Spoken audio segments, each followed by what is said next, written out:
جو کہ آیات 189 سے 196 تک پھیلا ہوا ہے. اس میں روزے کا حکم دینے کے بعد رکو نمبر 23 میں حج اور قتال کا حکم آ رہا ہے رکو نمبر 24 میں. اور حج کے ساتھ قتال کا حکم اس لیے کیونکہ مشرکین نے تو وہاں پر پابندی لگا رکھی تھی مسلمانوں کو مکہ میں داخل ہونے کی, تو اب ان سے قتال کرنا پڑے گا تبھی حج ممکن ہو سکے گا. تو آیت 189 میں ہے آپ سے چاند کے بارے میں پوچھ رہے ہیں, کہہ دیجئے یہ لوگوں کے اوقات کا تعین کرنے کے لیے ہے اور حج کے لیے ہے. اور آیت 190 میں ہے کہ قتال کرو اللہ کی راہ میں ان سے جو تم سے قتال کر رہے ہیں. تو اب قتال کا حکم آ گیا. اس سے پہلے بہت ڈیمانڈ تھی کہ لڑنے کی اجازت ملنی چاہیے, حکم آ گیا. اور یہاں تک کا حکم آ گیا 193 آیت میں ہے کہ اور لڑو ان سے یہاں تک کہ فتنہ باقی نہ رہے اور دین کل کا کل اللہ کا ہو جائے. یعنی پولیٹیکل سوشیو اکنامک سسٹم پورا کا پورا جو اجتماعی زندگی کا پہلو ہے چاروں, وہ سب کے سب پر اللہ کا حکم لگ جائے.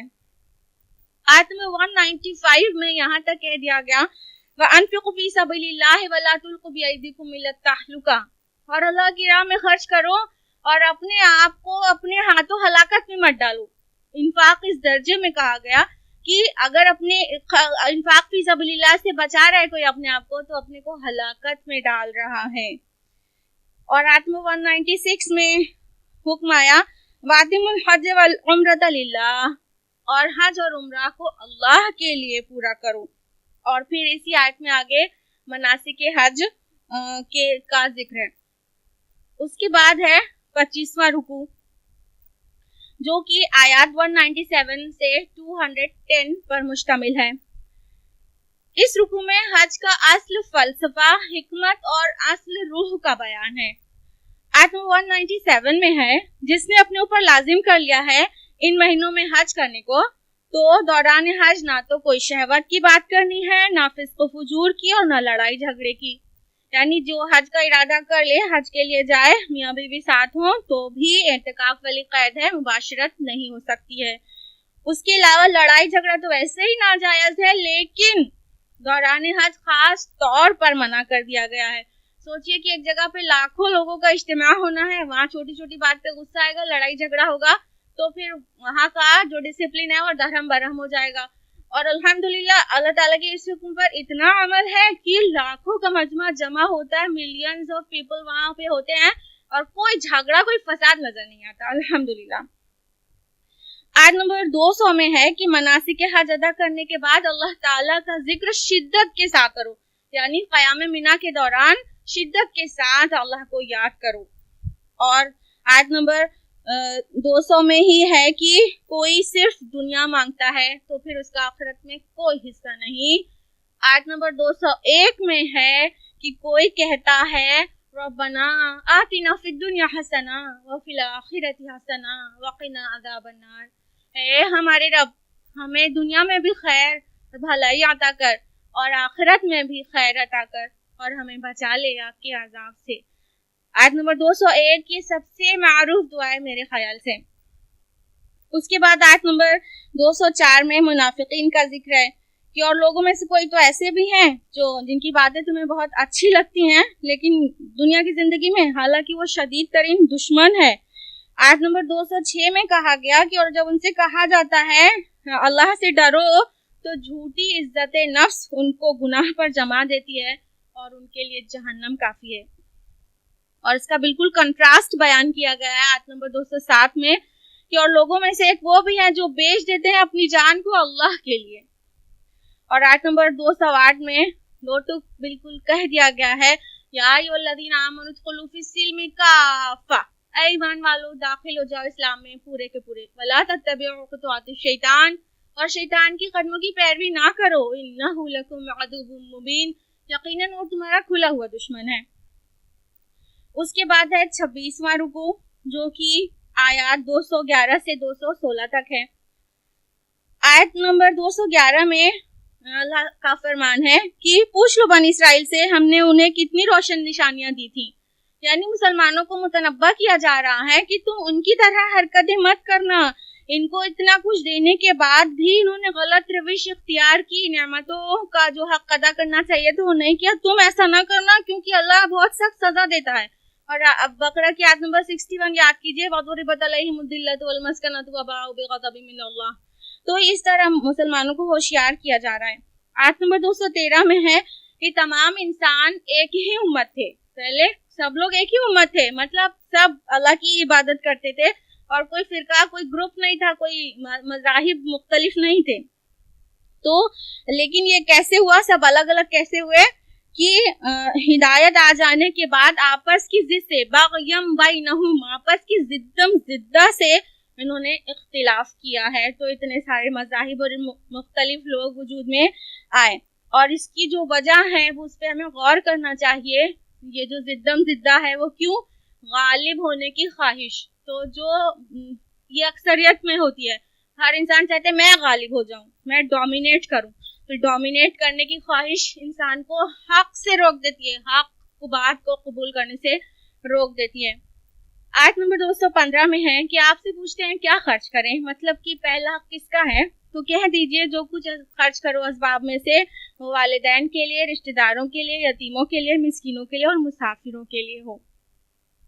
آیت نمبر 216 میں ہے، حالانکہ قتال کے ضمن میں ہے لیکن عام ہے کہ ممکن ہے تم کو ایک چیز ناپسند ہو اور وہی بہتر ہو تمہارے لیے، وہ اچھی ہو تمہارے لیے، اور ممکن ہے تم کو ایک چیز اچھی لگے لیکن وہ بری ہو تمہارے لیے. واللہ یعلم وانتم لا تعلمون، اور اللہ جانتا ہے اور تم نہیں جانتے. رکو نمبر 27 میں ہے جو کہ آیات 217 سے 221 تک ہے کہ آپ سے پوچھتے ہیں حرمت والے مہینے میں جنگ کے بارے میں، تو آپ کہہ دیجئے کہ یہ تو بہت گناہ کی بات ہے، لیکن اللہ کے راستے سے روکنا، کفر کرنا، مسجد حرام سے روکنا اور مسجد حرام میں رہنے والوں کو وہاں سے نکال دینا اللہ کے نزدیک اس سے بھی بڑا گناہ کا کام ہے. جو اس آیت کا شان نزول ہے وہ یہ کہ رجب کی آخری تاریخ کو مسلمان جو تھے وہ وادی نخلا میں تھے اور وہاں پر کچھ مٹبھیڑ ہوئی اور ایک انسان کا قتل ہو گیا، اور اس دن رجب کی آخری تاریخ تھی. بڑا واویلا مچایا سب نے کہ یہ لوگ جو ہیں حرمت والے مہینے میں قتل کرتے ہیں. تو اللہ نے گویا مسلمانوں کی طرف سے جسٹیفیکیشن دیا کہ اس سے بڑا جو کام ہے، اس سے بڑا گناہ تو یہ ہے کہ جو تم کر رہے ہو، اللہ کے گھر سے روک رہے ہو، وہاں سے ان کو نکال دیا ہے. اس کے بعد آیت نمبر 219 میں شراب اور جوئے کے متعلق پہلا حکم آ گیا، اور وہ کس انداز میں تھا کہ ان دونوں میں کے اندر گناہ کا پہلو بھی ہے اور لوگوں کے لیے کچھ فائدہ بھی، لیکن البتہ گناہ کا جو پہلو ہے وہ بہت بڑا ہے. یہ پہلا حکم ہے شراب اور جوئے کا، اس کی تکمیل تو سورہ مائدہ میں ہوگی. اس کے بعد آیت نمبر 219 میں ہی ہے کہ وَيَسْأَلُونَكَ مَاذَا تُنْفِقُونَ، اور آپ سے پوچھتے ہیں کیا خرچ کریں. جواب آیا قُلِ الْعَفْوَ، اپنی ضرورت سے زیادہ جو کچھ بھی ہے سب خرچ کرو. دیکھیے یہاں پہ پتہ چل رہا ہے نا کہ کس طرح سیونگ کو ڈسکریج کیا گیا ہے. سیونگ اچھی بات نہیں، اپنی ضرورت بالکل پوری کرو، بالکل پوری کرو، لیکن ضرورت سے زائد جو کچھ بھی ہے اللہ کے دین کے کچھ مطالبات ہیں اس پر خرچ کر دو. اور پوائنٹ جو نوٹ کرنے کا ہے وہ یہ کہ ضرورت پوری کرنے کے بعد کہا جا رہا ہے، یہ نہیں کہا جا رہا ہے کہ ضرورت ہی پوری نہ کرو، اپنی کنگال ہو جاؤ، خود بھیک مانگتے پھرو اور سارا مال اللہ کی راہ میں دے دو. یہ اللہ کو کبھی بھی پسند نہیں ہے. آیت نمبر 221 میں جو حکم آیا وہ یہ کہ مشرک عورتوں سے نکاح مت کرو جب تک کہ وہ ایمان لے آئیں، اور ایک مومنہ لونڈی بہتر ہے آزاد مشرکہ سے اگرچہ وہ تم کو اچھی ہی کیوں نہ لگتی ہو، اور اپنی عورتوں کے نکاح مشرک مردوں سے مت کرو جب تک کہ وہ ایمان لے آئیں. ایک غلام بہتر ہے آزاد انسان سے. تو یہاں پر واضح ہو گیا کہ کوئی بھی مشرک سے نکاح نہیں کر سکتا ہے، نہ عورت کا مرد سے نہ مرد کا عورت سے. رکو نمبر 28 میں حیض کا حکم ہے. آیت نمبر 222 سے 228 کے بیچ ہے. آیت نمبر 222 میں ہے کہ حیض کی حالت میں عورتوں سے الگ رہو اور ان سے مقاربت نہ کرو جب تک کہ وہ پاک ہو جائیں. مطلب during menstrual periods sexual intercourse forbidden ہے. آیت نمبر 224 میں ہے کہ اللہ کے نام کو اپنی قسموں کے لیے تختہ مشق نہ بنا لو. اور آیت نمبر 225 میں ہے کہ اللہ تعالیٰ لغو قسم پر تو مواخذہ نہیں کرتا، لیکن ان قسم کے بارے میں پوچھے گا جس کو تم نے مضبوط باندھا ہو. یعنی بات بات پہ اللہ کی قسم نہ کھاؤ، جھوٹی اور معمولی باتوں پہ اللہ کی قسم مت کھاؤ، اس طرح مت کرو. آیت نمبر 226 میں ایلا کا حکم ہے. کہا اللہ سبحانہ تعالیٰ نے جو لوگ اپنی بیویوں سے تعلق نہ رکھنے کی قسم کھا بیٹھتے ہیں ان کے لیے 4 ماہ کی مہلت ہے. ایلا کس چیز کا نام ہے؟ اب بیوی کے پاس نہ جانے، مطلب اسے قطع کر لینا، سیکشولی اس سے الگ ہو جانا، اس کی قسم کھا لینا، اس کو ایلا کہتے ہیں. تو اس کے لیے ایک مدت مقرر کر دی گئی.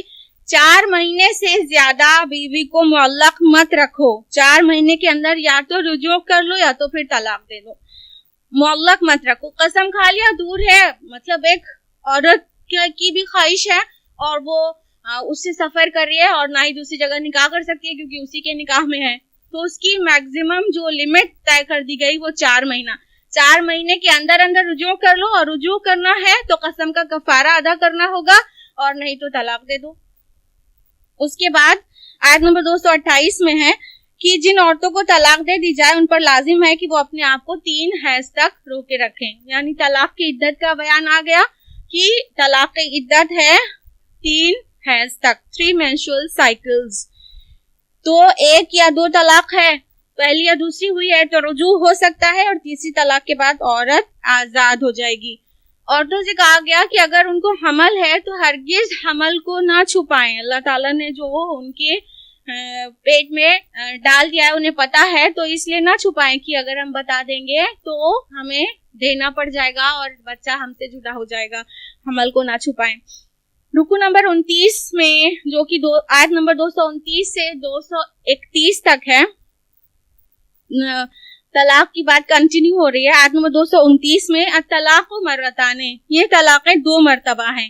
یعنی جو رجوع کرنے کی گنجائش ہے وہ 2 مرتبہ ہے. پہلی طلاق ہوئی تو عدت کے اندر 3 حیض کے اندر رجوع کر لے شوہر تو کوئی ملامت نہیں، کوئی پرابلم کی بات نہیں. پھر اگر دوسرا بھی طلاق ہے تو بھی عدت کے اندر شوہر رجوع کر لے تو دونوں شوہر بیوی ہیں. پہلا یا دوسرا طلاق بھی کیوں نہ ہو، اگر عدت پوری ہو گئی تو پھر عورت علیحدہ ہو جائے گی، وہ الگ ہو جائے گی. لیکن اگر طلاق تیسری بار دیا گیا ہے تو اب رجوع نہیں کیا جا سکتا. تو اسی لیے کہا الطلاق مرتان، یہ طلاق 2 مرتبہ ہے، یعنی کہ رجوع کرنے والی طلاق 2 مرتبہ ہے. تیسری بار طلاق دیا جائے گا تو رجوع کی گنجائش نہیں ہوگی. اور آگے اللہ تعالیٰ کا حکم آیا کہ معروف طریقے سے روک لینا ہے یا خوبصورتی سے رخصت کر دینا ہے. مطلب کہ اگر روکنا ہے یعنی رجوع کرنا ہے تو اس کو ستانے کے لیے رجوع مت کرو، بلکہ معروف طریقے سے نیکی کے راستے پر رجوع کرو. اور اگر علیحدہ ہو جانا ہے تم دونوں کو تو بھی معروف طریقے سے الگ کرو، اس پہ 100 بہتان لگا کے مت الگ کرو. چاہے ساتھ رکھو تو نیکی کی روش اختیار کرو اور الگ ہو تو نیک نیتی کے ساتھ. اور پھر تاکید آ گئی اسی آیت میں تلک حدود اللہ فلا تعتدوها، یہ اللہ کی حدیں ہیں، ان سے تجاوز مت کرو.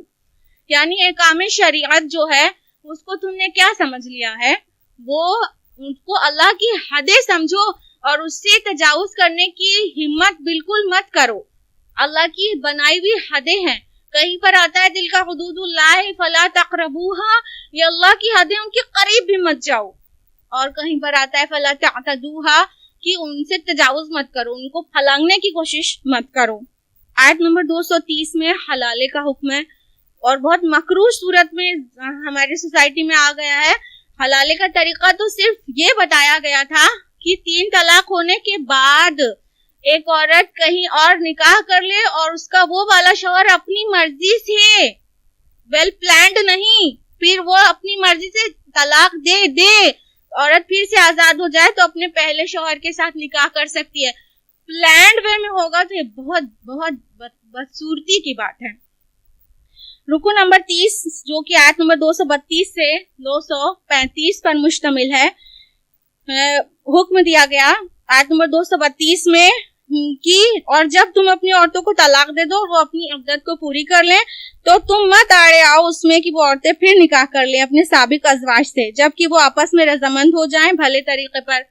یعنی کہ پہلے اور دوسری طلاق کے بعد اگر شوہر بیوی پھر سے ملنا چاہتے ہیں، مطلب پوری عدت تو پوری ہو گئی ہے، علیحدگی ہو گئی ہے، لیکن ایک طلاق یا دوسری طلاق کے بعد یہ گنجائش بنی رہتی ہے کہ پھر سے نکاح کر کے پھر سے وہ دونوں ایک ہو جائیں. عدت کے اندر رجوع ہے تو نکاح کی ضرورت نہیں، عدت پوری ہو جائے گی اگر تو پھر ایک ہونے کے لیے پھر سے نکاح کرنا پڑے گا نئے مہر کے ساتھ. تو اس طرح منع کیا جا رہا ہے کہ اگر کوئی بھی بیوی شوہر پہلے کے پھر سے نکاح کر کے پھر سے ساتھ رہنا چاہتے ہیں تو کوئی بیچ والا آڑے نہ آئے، ان کو روکے نہ.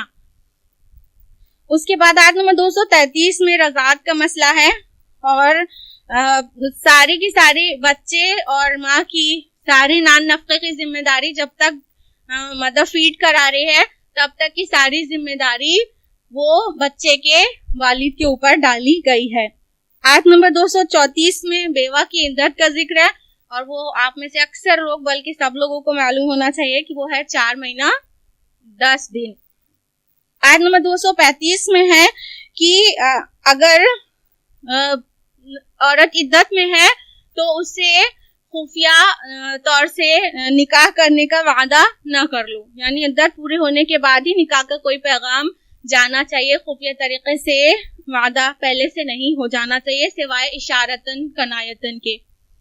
رکوع نمبر 31 جو آیت نمبر 236 سے 242 پر مشتمل ہے، آیت نمبر 236 میں ہے کہ طلاق اگر بغیر خلوت صحیحہ کے ہو گیا ہے اور مہر بھی مقرر نہیں کیا گیا تھا تو پھر اس حیثیت کے مطابق کچھ نہ کچھ دے دینا چاہیے. یعنی نکاح ہوا تھا لیکن خلوت نہیں ہوئی تھی تو ایسے میں مہر بھی نہیں مقرر ہوا تھا تو کچھ نہ کچھ دے دینا چاہیے حیثیت کے مطابق.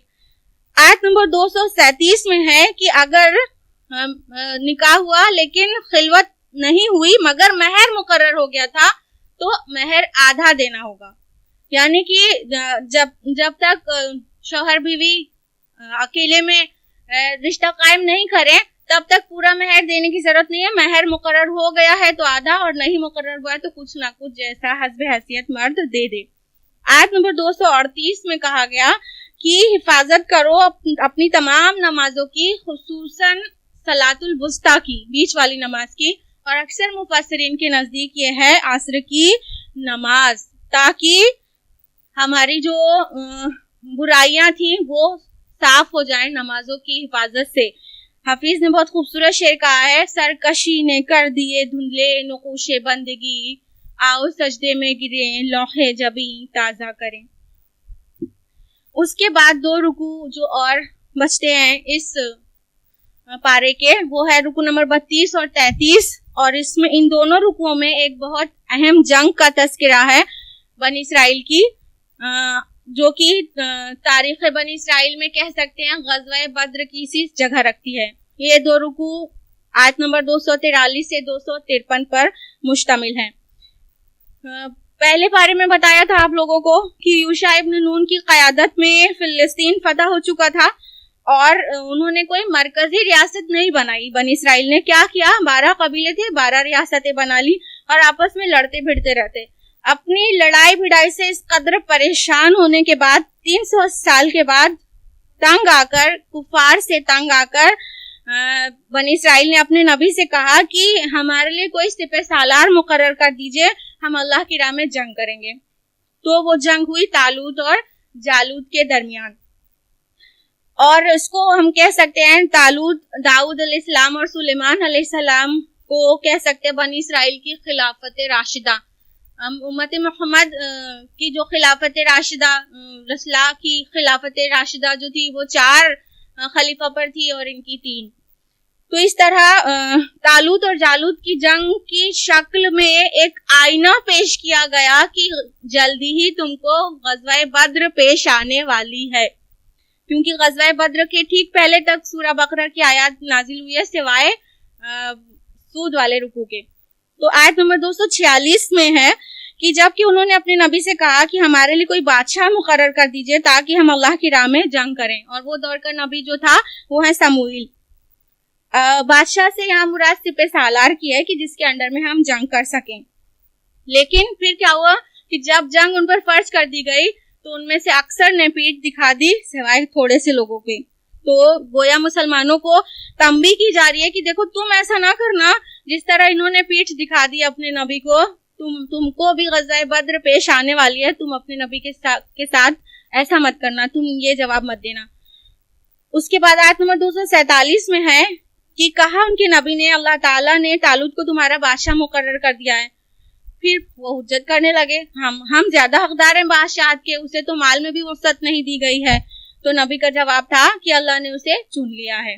آیت نمبر 248 میں ہے کہ اور ان سے کہا ان کے نبی نے کہ طالوت کی بادشاہت کی ایک نشانی یہ ہوگی کہ تمہارا وہ جو صندوق ہے تابوت سکینہ وہ آ جائے گا جسے فرشتے اٹھا کر لائیں گے۔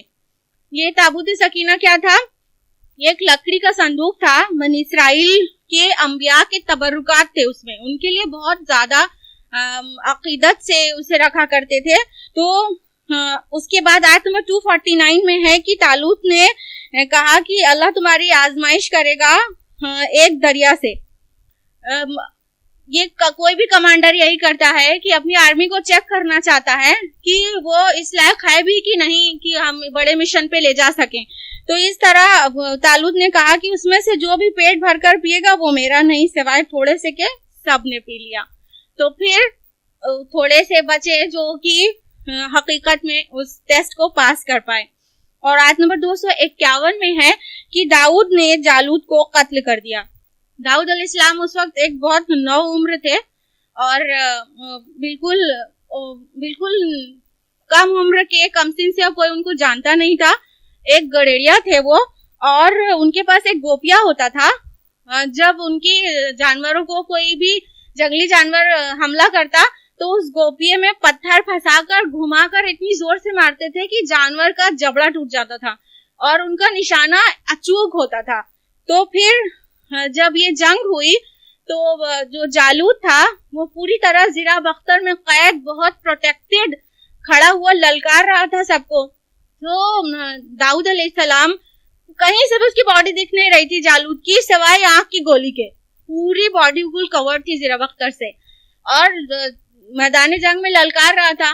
داؤد علیہ السلام کمسن سے تھے مگر انہوں نے اپنے کمانڈر سے اجازت مانگی اور اپنا گوپیا اٹھایا، کچھ پتھر اٹھایا اور گھما کر اتنا سٹیک نشانے کے ساتھ مارا جالوت کو کہ اس کی آنکھ میں پتھر سیدھا گیا، اس سے آنکھوں سے ہوتا ہوا اس کے برین میں چلا گیا اور وہ وہیں کا وہیں ڈھیر ہو گیا۔ پھر داؤد علیہ السلام بالکل لائٹ میں آ گئے اور انہوں نے جالوت کو قتل کر دیا تھا۔ پھر اللہ تعالیٰ نے اسے سلطنت اور حکمت عطا فرمائی۔ آیت نمبر 251 میں کہا گیا۔ یہ تھا آج کے پارہ نمبر 2 کا بیان مختصر سا۔ اللہ سبحانہ تعالیٰ ہم سے اور آپ سے قبول کرے۔ ربنا تقبل منا انک انت السمیع العلیم۔